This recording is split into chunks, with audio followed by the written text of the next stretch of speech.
So mister খলিলকে নিয়েই যে কথাবার্তাগুলি হচ্ছে দেশ জুড়ে বিকজ অফ দ্য মানে ওনার কিছু ইনিশিয়েটিভ অথবা স্টেটমেন্ট সেগুলি কেন হচ্ছে। সো আমি বেশ কয়েকবার বলেছি, গভর্নমেন্ট ইলেক্টেড হোক অথবা সিলেক্টেড হোক, প্রত্যেকটা গভর্নমেন্ট যত বেশি তার সিটিজেনদেরকে এঙ্গেজ, ইনভলভ এবং ট্রান্সপারেন্সি থ্রুতে নিবে গভর্নমেন্টের ডে টু ডে কাজের মধ্য দিয়ে, তত বেশি সেই গভর্নমেন্ট সেই দেশের মধ্যে জনপ্রিয়। সো তার মানে এই নয় যে আপনার মানে এটা দেশের ইন্টেলেকচুয়াল তথ্যগুলি আপনার সিটিজেনদেরকে বলে দেন। তো খলিল সাহেব হচ্ছে হলো আমেরিকায় বসবাস করতো, অথবা উনি গ্রিন কার্ড, আমরা জানি না এক্স্যাক্টলি উনি সিটিজেন কিনা। সিটিজেন হলে উনি বলতেই পারে। সো বিএনপির সালাউদ্দিন সাহেব তাকে নিয়ে কোশ্চেন করেছে। সো মিস্টার খলিল ওনার স্টেটমেন্ট এমন ছিল, বলছে যেই ক্লেম করেছে তাকেই প্রমাণ করতে হবে। এটাকে বলা হচ্ছিল ডিকটেটরশিপের বিহেভিয়ার। খলিল সাহেব একটা বড় অন্যায় করেছে, এটা তার বলার কোনো রাইট নাই, সেটা বলতে পারে না। সে সিম্পলি বলতো আমি আমেরিকান সিটিজেন অথবা আমি আমেরিকান গ্রিন কার্ড, সে বলতেই পারতো, কারণ he is a public servant. এই মুহূর্তে সে পাবলিককে রিপ্রেজেন্ট করছে। আপনি যখন একটা দেশকে রিপ্রেজেন্ট করেন, আপনাকে যে কোনো কোশ্চেন করতে পারে, ঠিক আছে। আর কোনো লোক বলে নাই আমি খলিল সাহেবের মেয়েকে বিয়ে করতে চাই, আমি খলিল সাহেবের ওয়াইফের সাথে ডেটিং করতে চাই, কেউ এটা বলে নাই। অতএব খলিল সাহেবকে কেউ ব্যক্তিগত কিছু বলে নাই যে ওনাকে ঠেস মারতে হবে। খলিল সাহেবের সে রাইট নাই, কেউ নাই। যে আপনার যখনই আপনার দেশের একটা সার্ভেন্ট হবেন, আপনার দেশের সার্ভেন্ট, আপনার দেশ ওন করেন না। এই কারণেই জিনিসটা ট্রিগার খেয়েছে। আর এই বিহেভিয়ারগুলি ডিকটেটরশিপের মতোই, ঠিক আছে, মানে ডোন্ট কেয়ার অ্যাটিটিউডের মতোই। এগুলির মানে মূল কারণ এগুলি হাসিনা করতো। এগুলি যারা অজ্ঞ আর যারা একঘেয়েমি বিহেভিয়ার করে, তারা এই জিনিসগুলি করে। আচ্ছা, এখন চট্টগ্রাম বন্দর বলেন, রোহিঙ্গা বলেন, এগুলি এই মুহূর্তে কোনো পলিটিক্যাল গভর্নমেন্ট নেই। এই মুহূর্তে যেটাই হয়েছে, ইদার এই গভর্নমেন্ট সিদ্ধান্ত নিয়েছে অথবা পূর্ববর্তী গভর্নমেন্ট মানে একটা প্রসেস অনগোয়িং প্রসেসে ছিল।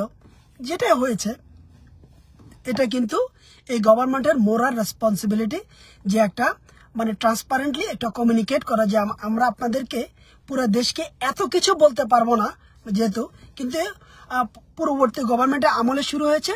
আমরা এখন এটাকে এই জিনিসগুলোর উপর ভিত্তি করে, এটা হলো পজিটিভ, এটা হলো অ্যাডভান্টেজ, ডিসঅ্যাডভান্টেজেস লো, আমরা এই ডিলটা করতে চাই, আপনারা আমাদেরকে সাহায্য সহযোগিতা করেন। এবং অফকোর্স পলিটিক্যাল পার্টিদেরকে অবশ্যই এঙ্গেজ করতে হবে। এন্ড অফ দ্য ডে আপনি যদি এটা দেশের ডেমোক্রেটেড সোসাইটি আনতে চান, মানতে চান, তাহলে পলিটিক্যাল পার্টিরা হচ্ছে হলো সেটার লিডার অথবা ভিশনারি।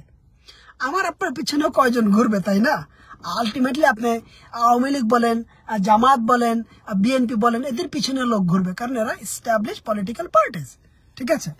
আওয়ামী লীগকে বাদ দিয়েছেন সেটা পরের বিষয় বলছি, কিন্তু ইন্টারিম গভর্নমেন্টের এই মানে যারা আছে, তারা আমরা ভেবেছি তারা ট্রান্সপারেন্টলি কমিউনিকেট করবে, তারা দেশকে জানাবে, তারা আরো বেশি এঙ্গেজ করবে, আরো বেশি ইনভলভ করবে তাদের সিদ্ধান্তের মধ্যে, তাদের চিন্তা নিয়ে তারা মানে একটা সিঙ্ক আপ করবে।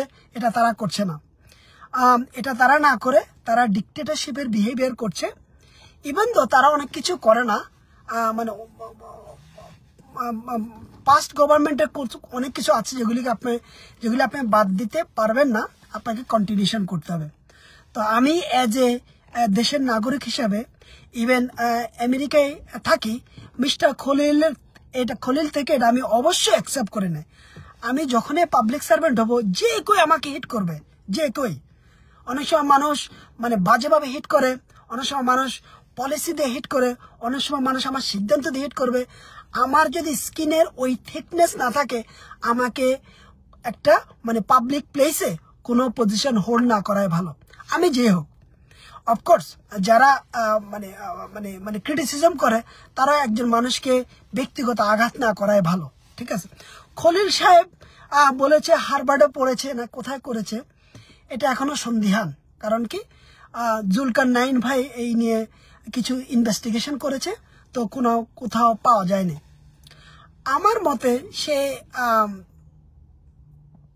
MIT-তে পড়ুক আর হারবার্ডে পড়ুক, সেটা কোনো ইম্পর্টেন্ট কিছু না। আপনি যখন একটা কাজ আপনি যখন মানে মানুষকে এঙ্গেজ করে করবেন, তথ্যগুলি পড়বেন, একটু মানে অনেকগুলি মানে মানে মানে এক্সপার্টকে এঙ্গেজ করে একটা জিনিসের অ্যাসেসমেন্ট করবেন, তখন ভালো বুদ্ধি এমনি বের হয়ে যায়। হারবার্ড দরকার হয় না, ঠিক আছে। ওগুলি একেবারেই মানে মানে মানে এগুলি কোনো তথ্য না। একদম হারবার্ড হইতে হবে তা না, হারবার্ড হইলে তো ভালো, কিন্তু হারবার্ড হলে যে আপনি এরকম ডিক্টেটরশিপ বিহেভিয়ার করবেন, আপনি ডোন্ট কেয়ার অ্যাটিটিউড করবেন, সেটা হারবার্ডকে রিপ্রেজেন্ট করে না। অতএব উনি যদি হারবার্ড হয়ে থাকে, MIT হয়ে থাকে, ইভেন যদি তিতুমির কলেজের স্টুডেন্ট হয়ে থাকে, আমার কোনো সমস্যা নেই। আমার কথা হচ্ছিল, গাছ তোর কি নাম, গাছ বলবে ফলে আমার পরিচয়, এইরকমই হওয়া উচিত, ঠিক আছে। সো আমি অবশ্যই অ্যাগেন আমি পলিসিতে যাচ্ছি না, মানে আমরা চিটগাং বন্দর কাকে দিচ্ছি, আমাদের বেনিফিট আমি সেটা জানছি না, কিন্তু আমি অবশ্যই মিস্টার খলিলের মানে অ্যাগ্রেসিভ বিহেভিয়ার, মানে ওনার যে টোন, ওনার যে একতন্ত্র ডিক্টেটরশিপের বিহেভিয়ারটা আমি অবশ্যই ব্লেম করছি। এবং যদি সে আমেরিকান সিটিজেন সেটা জানিয়ে দেয়, যদি সে হারবার্ড MIT হোক, অথবা সে তিতুমির কলেজের হোক, অথবা ঢাকা ভার্সিটির হোক, সে জানিয়ে দেয়। এটা তার জানা উচিত, সে আমেরিকা থেকে গিয়েছে। আমেরিকায় people don't care the degree, people don't give a shit on any degree. America হচ্ছে all about the work. আপনার কাজের মধ্যে আপনার লিডারশিপ স্কিল, আপনার স্ট্র্যাটেজিক স্কিলস, আপনার কমিউনিকেশন স্কিলস, এগুলো হচ্ছে মেক ইট অথবা ব্রেক ইট। খলিল সাহেব আমাদের দেশকে রিপ্রেজেন্ট করছে, প্রধান উপদেষ্টার সিকিউরিটি অ্যাডভাইজার, উনি ভালো করুক, উনি আমাদের দেশকে রিপ্রেজেন্ট করুক, উনি ভালো সিদ্ধান্ত নেয়, কিন্তু আমাদেরকে দেশকে এঙ্গেজ করতে হবে, আমাদের সিটিজেনদেরকে ইনভলভ করতে হবে, পলিটিক্যাল পার্টিকে এঙ্গেজ করতে হবে। সেখানে ইন্টালেকচুয়াল মানে মানে তথ্য ছাড়া বাকিগুলো আমাদেরকে কন্টিনিউয়াসলি এঙ্গেজ করতে হবে। না হলে প্রত্যেকটা দেশ ডিক্টেটরশিপে পরিণত হয় যখন তার গভর্নমেন্ট তার সিটিজেনদেরকে অথবা যারা স্টেক হোল্ডার তাদেরকে কন্টিনিউয়াসলি এঙ্গেজমেন্ট এবং ইনভলভমেন্টের মধ্যে না রাখে। যখন কোনো ডিসিশন মেকিংয়ে কোনো রকমের কোনো ওপিনিয়ন জিজ্ঞাসা না করে ডিসিশন নিয়ে নেয়, এগুলি কোনোটাই শুভ লক্ষণ না কোনো দেশের জন্য। এই কারণে আমি অবশ্যই মানে এটাকে বিরোধিতা করছি এবং আমি ব্লেম করছি ওনাকে ডিরেক্টলি। আর আরেকটা হচ্ছে ডক্টর মোহাম্মদ ইউনূসের খুব জানা উচিত, ওনার উপদেশটা কিছু উপদেশটা অলরেডি কন্ট্রাডিক্ট করে ফেলছে, ঠিক আছে, যেটা অবশ্যই উচিত না। ডক্টর মোহাম্মদ ইউনূস উনি জানে যে যদি আপনি যদি ওয়েস্টার্ন ফলো করতে চান, মানে ট্রান্সপারেন্টলি করতে চান, আপনি যাদেরকে নিয়োগ দিবেন তাদেরকে তো অ্যাটলিস্ট আপনি মানে আপনার দেশের জন্য একটা দিতেই পারেন, 2 দিনের জন্য একটা তার সম্পর্কে একটা বায়ো দিতেই পারেন, একটা ন্যাশনাল নিউজ পেপার টিভিতে তার সম্পর্কে বলতেই পারেন। তারপরে তাকে নেন, মানুষ ভালো বলবে খারাপ বলবে, কোনো লোক ভালো হবে না, কোনো লোক খারাপ হবে না, ঠিক আছে। মানুষ ভালো খারাপে আমাকে সব লোক ভালো বলবে, আমাকে সব লোক খারাপ বলবে, এটা এক্সপেক্টেড না। তো উনি তো ওগুলি করছে না, উনি যাচ্ছে লোককে নিয়োগ দিয়ে দিচ্ছে, ঠিক আছে। তারপর ওনার উপদেষ্টারা যাচ্ছে লোককে নিয়োগ দিয়ে দিচ্ছে, প্রতিষ্ঠানকে দিচ্ছে, এগুলি সব আমাদের কানে আসতেছে। দেশকে জুলাই পরবর্তী খারাপ অবস্থায় নিয়ে যাওয়ার কোনো ধরনের কোনো মানে অপচেষ্টা করা উচিত হবে না, ঠিক আছে। আপনারা যতই করেন এটা হবে দেশের সাথে বেইমানি, দেশের মানুষের সাথে বেইমানি, জুলাই 36-এর স্পিরিটের সাথে বেইমানি হবে। কারণ এগুলি কোনোটাই কাম্য না। আর ট্রান্সপারেন্টলি মানে কাজ করা, তারপরে হচ্ছে আপনি মানে রিফর্ম, মানে প্রায়োরিটাইজ রিফর্ম করা, রিসেট করা, এগুলি কোনোটাই হচ্ছে না, সব কিছু আইওয়াশ হচ্ছে। এই কারণেই আমরা বুঝি জানি, আমরা আপনাদেরকে স্লোলি মানে আমার যে তার ফেথ, যে তার ট্রাস্ট, সেটা উঠে যাচ্ছে। রেসপেক্ট অবশ্যই থাকবে, যারা কাজ করছে তাদের প্রতি রেসপেক্ট থাকবে, কিন্তু dictatorship we don't like it. তারপরে হচ্ছে monotony behaviour we don't like it, we don't accept it, we don't on ইট। তারপর হচ্ছে aggressive tone, we don't like it. Citizen aggressive হবে, সিটিজেনদের কাজ হলো অ্যাগ্রেসিভ হওয়া, কিন্তু আপনি শপথ নিয়েছেন যে আমি অ্যাগ্রেসিভ হব না। আমার কাজ হচ্ছিল মানুষ যেটাই বলবে আমি সেটা শুনবো, শোনার পর আমি তথ্য দিয়ে আমি সেটাকে উপস্থাপন করব। আপনি চিটগের হন আর আপনি যেখানে হন আর আপনি হারবার্ড হন, আপনি মানুষের কথা, বাজে কথা শোনার আপনার স্কিন থাকতে হবে। আপনার স্কিনের মধ্যে যদি সেই থিকনেস না থাকে, প্লিজ আপনি রিজাইন করে পালিয়ে যান, অন্যদেরকে সুযোগ দিন। এইরকম মানে একঘেয়েমি করে শেখ হাসিনা টিকতে পারে না। শেখ হাসিনা বিহেভিয়ারের কারণে বাংলাদেশের মানুষ ডিফারেন্ট, মানুষ না খেয়ে থাকবে, মানুষ মরে যাবে না খেয়ে। তারপরও বাংলাদেশের মানুষ এটা পছন্দ করে না, মানে অত্যাচার, অবিচার এবং মানে দুঃশাসন অথবা ডিক্টেটরশিপ বাংলাদেশের মানুষ পছন্দ করে না। কারণ আমরা তো এমন জাতি, আমার না খাওয়া, না পড়া, ভালো লাইফ না পাওয়া জাতি, আমাদের তো হারানো কিছু নাই। এইরকম ডিক্টেটরশিপ হওয়া এই দেশের জন্য শুভ লক্ষণ না। কারণ কি, আমাদের যারা পলিটিক্যাল বলেন, যারা লিডার বলেন, এদের ডিক্টেটরশিপের কারণেই দেশের আজকে এই সমস্যা।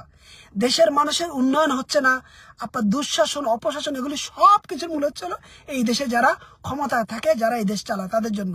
অতএব আপনারা অবশ্যই অলরেডি আপনাদের সবার মানে আপনাদের চরিত্রের মধ্যে আসলে দুর্চরিত্র, আপনার হলেন প্রতারক, আপনার হলেন বাটপার, আপনার হলেন মিথ্যাবাদী, এগুলো অলরেডি জানে।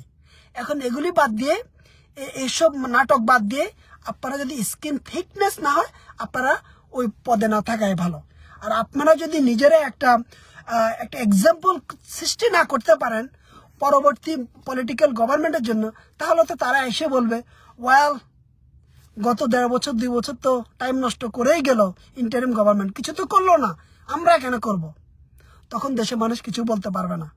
অতএব ইন্টারিম গভর্নমেন্টের থেকে আমরা এক্সাম্পল প্রত্যাশা করি, ভালো বিহেভিয়ার ব্যবহার করে প্রত্যাশা করে, রিসেট প্রত্যাশা করে, রিফর্ম প্রত্যাশা করে। আপনাদেরকে শুধু মানে অ্যাগ্রেসিভ বিহেভিয়ারের জন্য এখানে আনা হয় নাই, যাকে তাকে ইচ্ছা নিয়োগ দেবেন সেটার জন্য না। ট্রান্সপারেন্সি, কমিউনিকেশন, এঙ্গেজমেন্ট, ইনভলভমেন্ট, এগুলো অবশ্যই ইম্পর্টেন্ট।